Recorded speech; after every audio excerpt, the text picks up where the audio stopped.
Hello, stranger! So, the channel has been doing so well recently that I thought it was time to give back to you guys by taking on a video suggestion.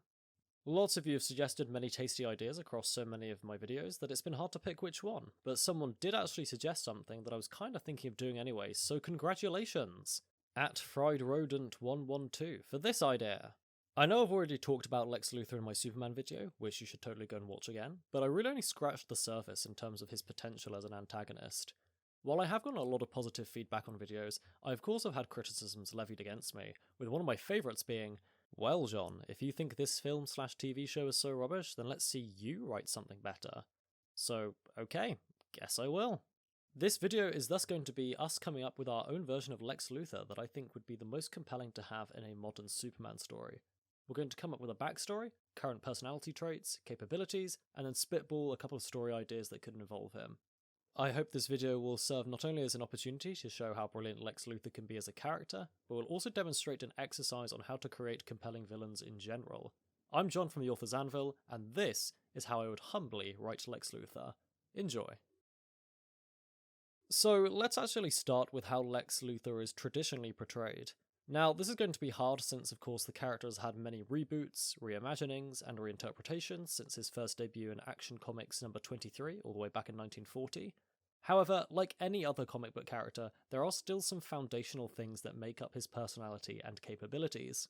He is a supervillain who is nearly always depicted as a very successful but very ruthless businessman, hyper-intelligent, especially when it comes to science and technology, egotistical, manipulative, and often blind to the feelings of others, and bald. Except when he's in the hands of Zack Snyder, but we don't talk about that. Now, while all of these traits are often present, and thus have the potential to make Lex a compelling villain, often there are two problems that come with the character. His backstory is not explored enough for the audience to appreciate the depth of his character, which makes him look like just a generic supervillain, or he is given other traits that make him look goofy or hammy. Villains in any type of story must have some sort of backstory to help the audience understand them, and must have something about them that makes them threatening. This not only increases the tension in scenes that they're in, but also makes them a satisfying challenge for the heroes to overcome. I would strongly posit that there is no genre where this isn't the case. This is important even in comedies. In Dodgeball, for example, we have a villain who's given a backstory and clear motivation for why he's against our main characters, and while absolutely ridiculous and hilarious, he is still shown to be formidable. Apart from Ben Stiller's excellent performance, I think this is another big reason why White Goodman is such an iconic comedic villain.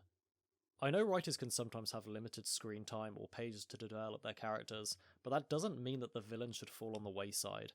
If anything, your villain or antagonist needs to be the second most important character to develop if your story is to have any credible stakes or threat in it. And don't think that just because a character like Lex Luthor has been around a while, doesn't mean that you don't need to put that work in. Remember that not everyone is a massive nerd like me. Not everybody has read all the comics or seen all the TV shows or movies. So with this traditional background established, we can now get round to creating our own Lex Luthor. Let's begin then with that all-important backstory that I was talking about. This is going to be a mixture of taking elements from stories that I like, suggestions from other people, and then coming up with my own original content as well. So there are two core pillars that I think Lex's backstory should be built upon. Firstly, his relationship to his father, and secondly, the source of his wealth and success. Tackling that first point, I want to draw heavily from the TV show Smallville, which shows an excellent portrayal of Lex Luthor by Michael Rosenbaum. In that show, we see a young Lex Luthor struggle with trying to please his emotionally abusive father, Lionel, who in himself is manipulative, merciless, and out to shape Lex as another version of himself. What I love about this imagining of the character is that throughout the show we see him being pulled between light and darkness. Inspired by a young Superman, he wants to overcome his father and be a better man than him, but because of how he's been raised, his methods of achieving this are sometimes just as morally questionable as what his father does. The abuse and harsh parenting given to Lex feeds into his two deepest character traits. He wants to feel valued, and he wants to know what it is to be truly loved. Both of these desires push him to do equally great and terrible things, and it is this kind of character writing that really makes me want to put this into our imagining of Lex. I also like the idea of Lex's mother being out of the picture. It not only means that Lex has one less pillar of support in his life, but it also forces the father-son dynamic even more, which will be made even more important in just a moment. However, these parent relationships and the consequences of them on Lex's psyche is where I will stop drawing from Smallville. This is where we get into the territory of how Lex got his wealth and power. You see, in Smallville, Lex has his wealth and power as part of his inheritance from the Luthor estate. He grows up knowing nothing but a high level of wealth and power. This is an interesting thing to do with the character, as it puts pressure on him to live up to the family name even more. However, for our imagining of Lex, we're going to do something slightly different.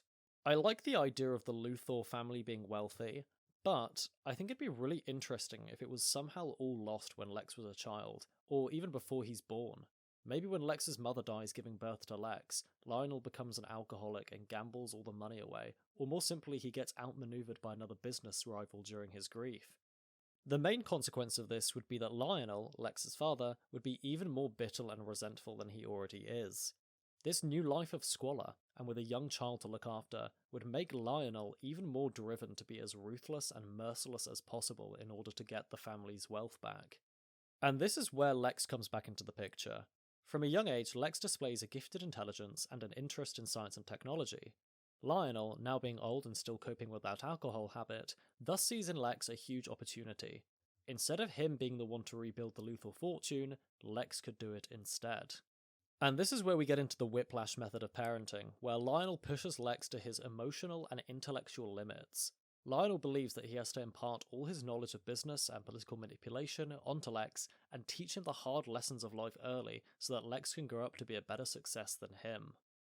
This level of abuse will of course have a huge impact on Lex. He will grow up always feeling pressured to push himself as far as it takes to impress and overcome his father, and he'll also have the pressure of being the only one that can rebuild the Luthor legacy. This will thus feed his present egomania and his deep down desire to feel loved. He never got to experience a mother's love, and now he believes that the only way to earn his father's love is to become wealthy and powerful.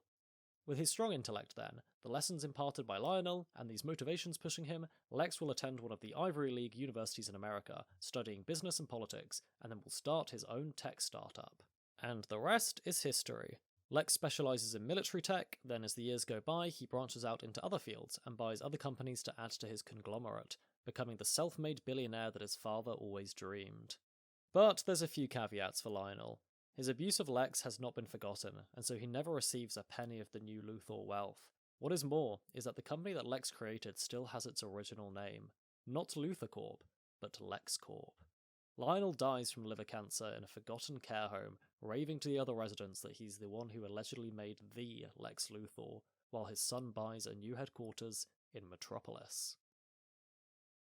With our backstory established, we can move on to who Lex is in the present day, what his capabilities are, and why he's an antagonist to Superman. We've already talked about his hyperintelligence, cunning, and business guile, but I would like to stress one more time his passion for technology, and all technology. I like the idea that instead of being just a weapons specialist, Lex also creates inventions that benefit humanity.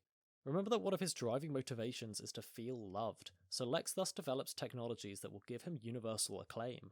More on this later. Another key point to make here is that Lex is a progressionist, meaning that he's obsessed with the idea of always going bigger and better. Given his ego, Lex thus sees himself as a pioneer of human advancement, and firmly believes that our human intellect can solve any problem. And this is where we can segue into his relationship with Superman. Thinking about the backstory we've created for Lex, it is easy to see why Lex resents someone like Superman. Lex is a self-made billionaire who's had to work hard every day of his life to get where he is now, and get the universal acclaim that he deserves. Meanwhile, someone like Superman just popped up one day wearing a silly costume, and now the whole world knows his name and worships him as a superhero. Superman is an alien who can do incredible feats that a human would never be capable of, and this therefore threatens Lex's philosophy of humanity being the most powerful force in the universe. This then also ties into the idea that he believes Superman is bad for human advancement, as he provides a crutch for us. With an all-powerful demigod watching over Earth all the time, what's the point of us improving ourselves? What's the point of us progressing humanity? Lex genuinely sees Superman as an existential threat to the human condition. And lastly, he does also perceive Superman as a potential threat.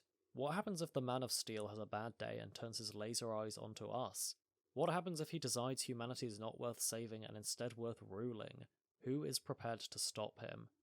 This moves us onto the question of how a regular human like Lex could possibly combat a Goliath such as Superman. Firstly, I would have our imagining of Lex never actually confront Superman in a fistfight. I think our Lex would see himself as above such primitive behaviour as brawling, so he'd be the kind of villain who's always pulling the strings from behind the scenes, always manipulating others to do the fighting for him. Think of him as a better written version of Senator Palpatine from Star Wars. Adding on to this, I really like the idea of the public being pro-Lex. Given that the man has a deep down desire to be loved and to impress people, I can imagine him being very publicly charitable and also bringing his technology to benefit the masses. I would thus have it that Lex wouldn't be known as a threat to Superman. Perhaps he even helps Superman on occasion to trick everyone into thinking that he's a great guy when he's actually just covering his tracks. Lex would use his intellect to indirectly test and develop weapons against Superman. Maybe he funds different crime syndicates to trial different types of weapon, and that's how he finds out about all of Superman's weaknesses. And yes, Superman does have a lot of weaknesses, and if you want to find out more, go watch my video, damn it. In terms of the level of Lex's tech, I think it would make sense for it to be a little bit more advanced than what we know in today's world. We are, after all, writing a comic book villain here, but nothing too crazy. Ultra-powered rifles, primitive power armor, and slightly flashy melee weapons are what I'd imagine he'd kit out his thugs with, but I wouldn't go as far as giving him laser weapons or hover cars. I would want the level of tech to be grounded in our world as much as possible. But of course, I would also want him to have a slight mad scientist streak so that he accidentally creates monsters like Metallo and the Parasite. Moving on though, I now want to talk about his most dangerous and far more important weapon that he could use against Superman, his political and economic influence. I'll let this clip from Superman the Animated Series explain. I own Metropolis. My technology built it, my will keeps it going, and nearly 2/3 of its people work for me whether they know it or not. In the present day, LexCorp will be like the Google or Amazon of our world, except Lex will have also invested heavily in infrastructure, energy, and food production. He could thus leverage this in the event that Superman catches him. Superman puts him in jail? Well, Lex will just skyrocket the price of food. Superman foils one of Lex's schemes? Well, Lex will just stop building the new children's hospital downtown. Superman destroys one of LexCorp's weapon facilities? Well, that same facility was also producing disaster relief drones for third world countries, so thanks, Superman. You get the point. And even if Superman does decide to try to get Lex convicted, then he has an army of lawyers, half the judges in his pocket, and probably built the very prison that Superman would be trying to put him in. What makes Lex such a unique villain is this political and economic leverage, and frankly I don't think this is used enough in stories. Superman, for all of his incredible powers, cannot bring down corporate giants, and Lex would know and take advantage of this. So we now have a backstory for our Lex Luthor, and we've clearly established his relationship to Superman and how he could be a worthy adversary for him. I want to now pitch a story idea that could involve our Lex Luthor.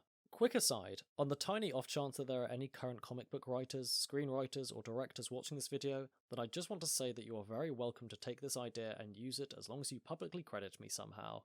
Oh, and also please don't write the story badly, otherwise I'll get mad. But anyway, here's the pitch. I like to call it Superman vs. the Temporary Terraformer. I know, not the best title, but hey, this is just an elevator pitch. In this story, we see Lex Luthor trying to invent a temporary terraformer, which is a large floating drone that he wants to use to help combat climate change. The drone works by placing itself on a large glass dome over an inhospitable piece of land. It then creates a sealed biome in which it injects the perfect atmosphere, soil, and nutrients needed to make the ground beneath it into a flourishing garden, where one could theoretically grow crops in. The drone would be solar powered, made from recycled materials, and would have all of that other greenwashing goodness attached to it. Anyways, the project gets backed by the US government and is excitedly further kickstarted by people in Metropolis, with even Superman endorsing it. At this part of the story, Lex is still seen by Superman as a well-meaning philanthropist. But there is a hidden snag about the temporary terraformer. Lex has been testing it in impoverished communities in Africa, however all of the successful terraforms have led to disastrous consequences.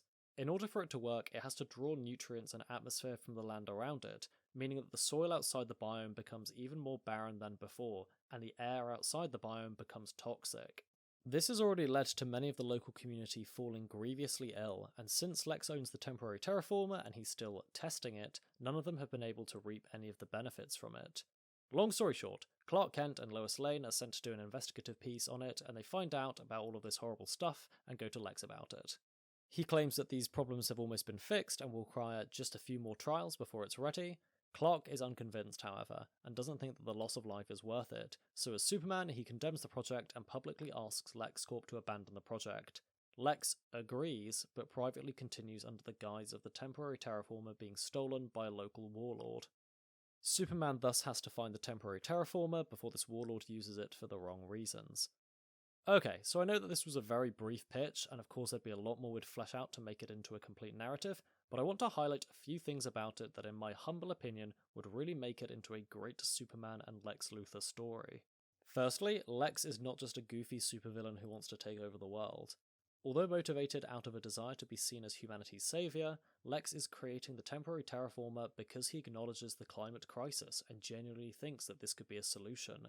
However, he's still a villain because he has no qualms with destroying the lives of those local communities in order to develop the device. It is not right for him to conduct such destructive tests and continue to do so when he knows that it's killing people.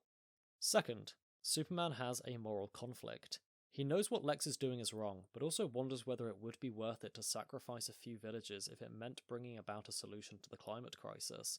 Also, because he still sees Lex as a good person and is unaware that Lex is commanding the warlord who steals the temporary terraformer, he feels really bad about publicly exposing him and slandering him in the media. And lastly, this story has current relevance. Unfortunately, the climate crisis is far from being solved, and there are many differing opinions about how we as a race should confront it. This story would be grappling with such themes. So there we are. There's my shower thought pitch for what a Superman story could look like with our Lex. Nothing too out there in terms of wacky comic book plots, something that's grounded in realism, and something that shows off how cunning and multi-layered Lex can be as a character.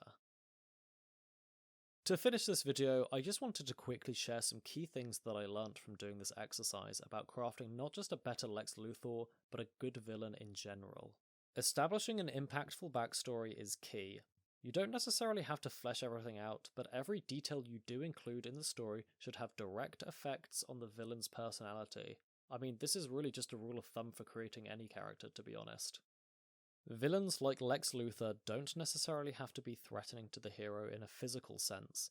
Think about how they can be threatening in other ways, such as using dark charisma to build a following, or perhaps they have a strong emotional hold over the hero. And finally, a villain should be understandable, but should still have an unethical streak to them that makes them into someone who should be opposed. Think of Thanos from the MCU, or Makishima from Psychopaths.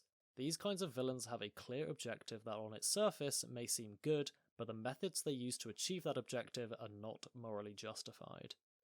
So there we have it, the author's Anvil's imagining of Lex Luthor. I'm sure there are things I've missed and things that I could have included to make him even better, but I'm willing to bet that I've done a better job than some others we know. Lex Luthor, when done properly, is easily one of the greatest villains, not just in comic books but in wider media too. I just really hope that James Gunn has put as much effort into him as we've done today. Hopefully more so. So there we have it. I think we've created a neat interpretation of Lex Luthor today. I know this will probably never come to anything, but it's been fun regardless, so thank you very much once again, Fried Rodent 112, for the suggestion. Feel free everyone else to keep on suggesting, and I'll see if I can fit it into the pipeline. Doing this exercise was really fun, and actually made me think a lot more about the villains in my own stories and how I can better develop them. I would thus heavily recommend for any of you budding writers to pick a villain from a story or franchise that you like and see how you can create your own rendition of them. Perhaps someday one of you will revive or rescue a franchise with this exercise. But until then, check out my other videos for more stuff about superheroes, writing and storytelling in general, and remember to keep writing.